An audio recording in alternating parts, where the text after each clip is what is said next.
स्वागत करती हूँ आपका मेरे सरकारी वैकेंसी चैनल में। और आज हम बात करने वाले हैं DSSB की तरफ से जो वैकेंसी आई है उसके बारे में। इसकी ओपनिंग डेट जो है वो 18 अगस्त की है और इसके फॉर्म क्लोज हो जाएंगे आपके 16 सितंबर तक। तो आप इसका अच्छे से ध्यान रखना।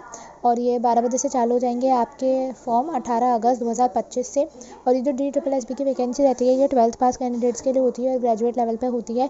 तो आप इसको ज़रूर अप्लाई कीजिए। इसमें आपकी जो पोस्टिंग होती है वो दिल्ली के अंदर होने वाली है। इसके अंदर काफ़ी सारी पोस्ट पे जो है वो वैकेंसी आई है और इसके अंदर डिटेल नोटिफिकेशन है। तो आपको सारी पोस्ट के लिए आपको एक बार खुद चेक करना पड़ेगा कि किस हिसाब से रहने वाला है। मैं आपको यहाँ पे पूरा फॉर्म एक बार दिखा देती हूँ। तो यहाँ पे आप देख सकते हैं स्टैटिस्टिकल क्लर्क के लिए है, असिस्टेंट पब्लिक हेल्थ इंस्पेक्टर है, मेसन है, असिस्टेंट सिक्योरिटी ऑफिसर है, जूनियर ड्राफ्ट्समैन है, टेक्निकल सुपरवाइज़र है। तो आप यहाँ पे इनकी पोस्ट भी देख सकते हैं। जैसे स्टैटिस्टिकल क्लर्क की यहाँ पे 11 पोस्ट है, मेसन की 58 है, असिस्टेंट सिक्योरिटी ऑफिसर की 2 है। तो इसका इस तरह से पूरा नोटिफिकेशन उन्होंने पूरा बहुत बड़ा नोटिफिकेशन है जिसके अंदर आपकी वैकेंसी है।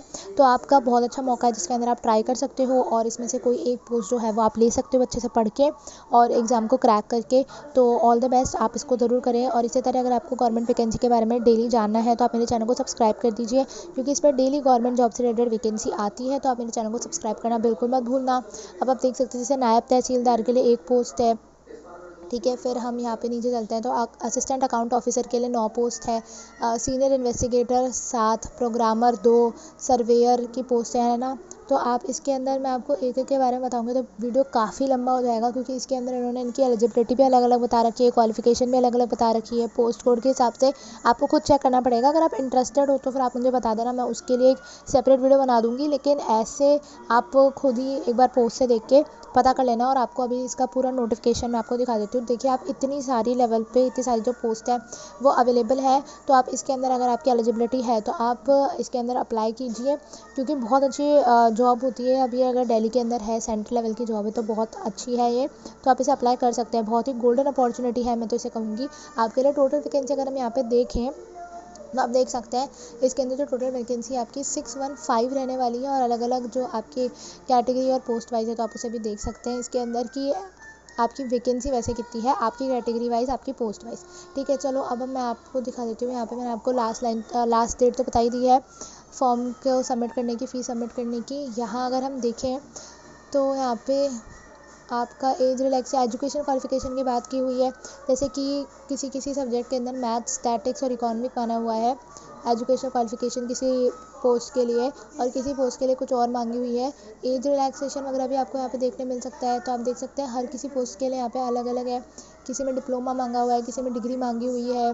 तो आप देखिए कि आप किस पोस्ट के लिए एलिजिबल हैं, किस पोस्ट के लिए भरना चाहते हैं, तो आप उसको देख लीजिए। और यहाँ पे आप देखिए मास्टर की डिग्री भी मांग रहे हैं किसी पोस्ट के लिए इकोनॉमिक्स के अंदर, ठीक है। एटलीस्ट 2 ईयर का एक्सपीरियंस मांग रहे हैं किसी पोस्ट के अंदर। सारी पोस्ट के अंदर नहीं मांग रहे बट किसी किसी के अंदर मांग रहे हैं, तो आप उसको चेकआउट कर सकते हैं।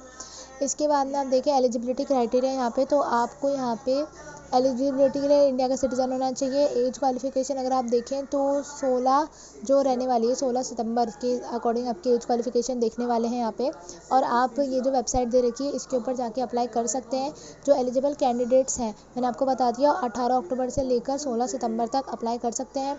इंस्ट्रक्शन आप अच्छे से एक बार पढ़ लीजिएगा ताकि कोई गलती ना हो और आप फॉर्म ठीक से भर सकें। एप्लीकेशन जो फ़ीस है वो आपका ऑनलाइन ही रहने वाला है, किसी और तरीके से आपको नहीं देना है।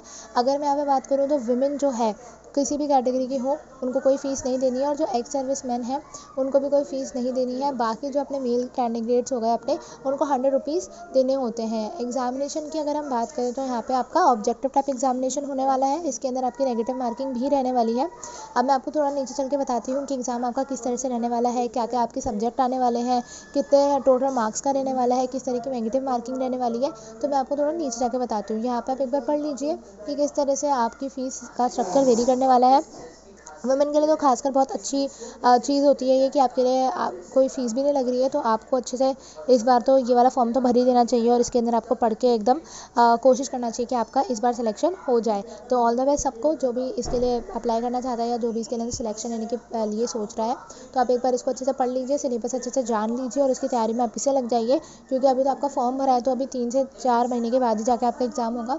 तो अगर आप यहाँ पे एजुकेशन क्वालिफिकेशन अगर अपन यहाँ पे देखें तो एग्ज़ामिनेशन स्कीम, अगर हम एजुकेशन हम बात कर चुके हैं, एग्ज़ामिनेशन की अगर हम बात करें तो यहाँ पे आपको देखने मिल सकता है, जैसे general awareness, general intelligence, arithmetical reasoning, ये सब आपके अलग अलग पोस्ट के हिसाब से अलग अलग है। जैसे कहीं कहीं पे मेंटल रीजनिंग और दो चार चीज़ें ज़्यादा है, कहीं पे दो चार चीज़ें कम है। तो आप एक बार इसको देख लीजिएगा। आपको कौन सी पोस्ट के लिए अप्लाई होना है तो आप एक पूरी लिस्ट बना लीजिए कि मेरे को किस किस पोस्ट के लिए अप्लाई करना है। आप मेरे हिसाब से शायद 1 से 2 पोस्ट के लिए भी अप्लाई कर सकते हैं आपके हिसाब से, तो आप उसको देख लीजिएगा एक बार अच्छे से।